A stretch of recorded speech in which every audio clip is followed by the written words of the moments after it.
indo mais para um viés de como que isso vai te ajudar dentro do nosso contexto de CS, né? Eu começo pela equipe. Então, pessoas são tudo, né? Pessoas que fazem essa roda girar.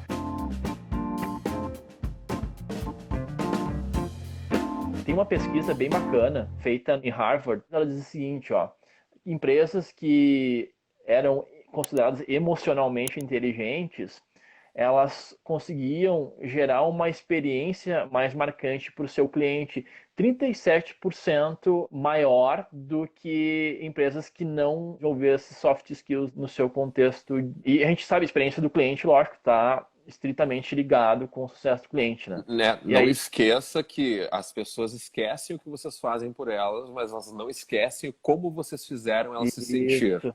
Né? Isso é muito importante, é uma coisa que tem que ser lembrada. Né? Ela fez eu me sentir linda, fez eu me sentir lindo, ela fez eu me sentir importante, me sentir único. Então isso é uma coisa muito importante, tá, gente? Isso. E aí eu vou fazer uma ligação aqui, falando de experiência, né? O que que gerava a lealdade? Primeiro, ela gerava a experiência, e aí a experiência gerava uma emoção, e aí essa emoção, tu sabendo lidar, tu como CS sabendo lidar essas emoções do cliente, tu consegue te conectar com ele e gerar essa lealdade emocional. Então, empresas emocionalmente inteligentes, elas conseguem gerar cerca de 40% de lealdade dos seus Com os clientes. clientes. Isso, empresas que não se preocupam muito, 12%. E assim também no quesito advocacia de clientes, que é a indicação, né? Eu defender uma marca.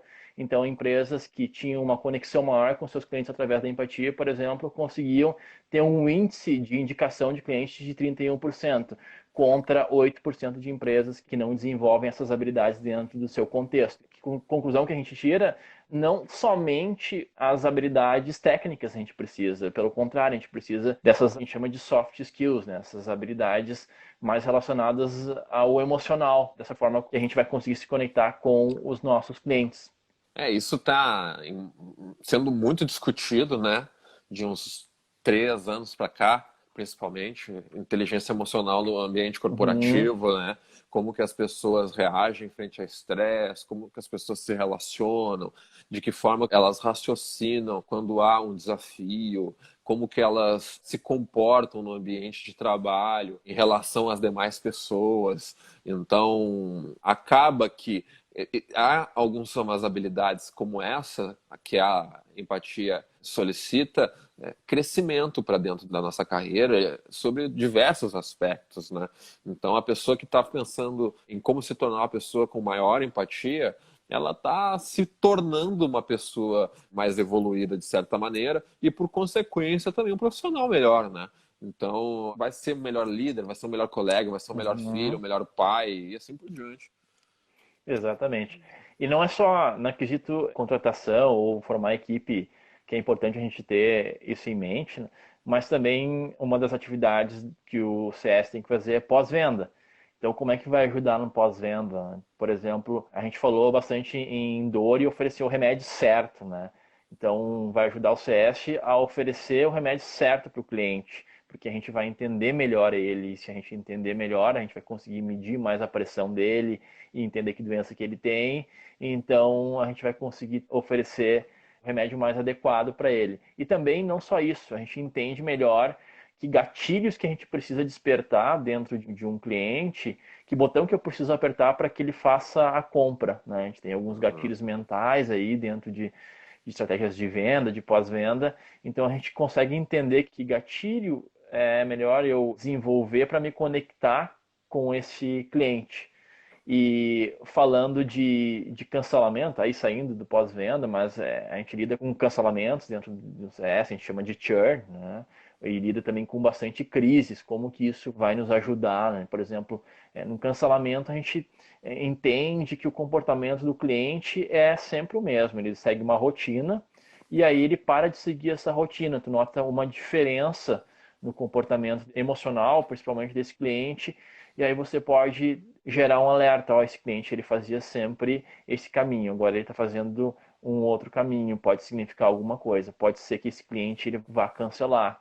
E aí, resolução de crise também, a partir do momento que todos nós, obviamente, somos humanos, né? Vai acontecer algum tipo de problema no meio do caminho que a gente precisa resolver, enfim, até porque dentro de uma operação de qualquer empresa tem muitos fatores externos que acabam impactando e vão acontecer algumas crises, alguns problemas no meio do caminho na hora de atender o cliente.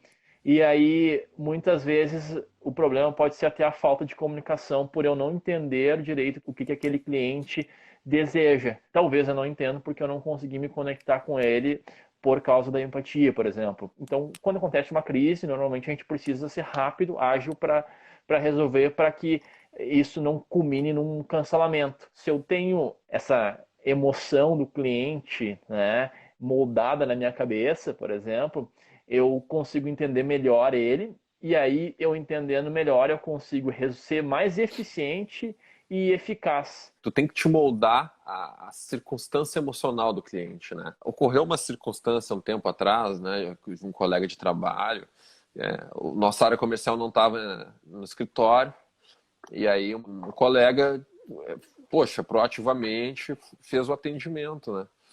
E aí a gente teve um feedback negativo via outra pessoa, né, sobre aquele atendimento. Mas eu conheço a pessoa que fez o atendimento, eu sei da boa índole, uma pessoa muito amigável e tudo mais. E aí eu perguntei, ao invés de chegar e dizer assim, cara, tu atendeu mal, eu perguntei, por que tu acha que a pessoa considera que você atendeu ela mal? O que aconteceu? Né?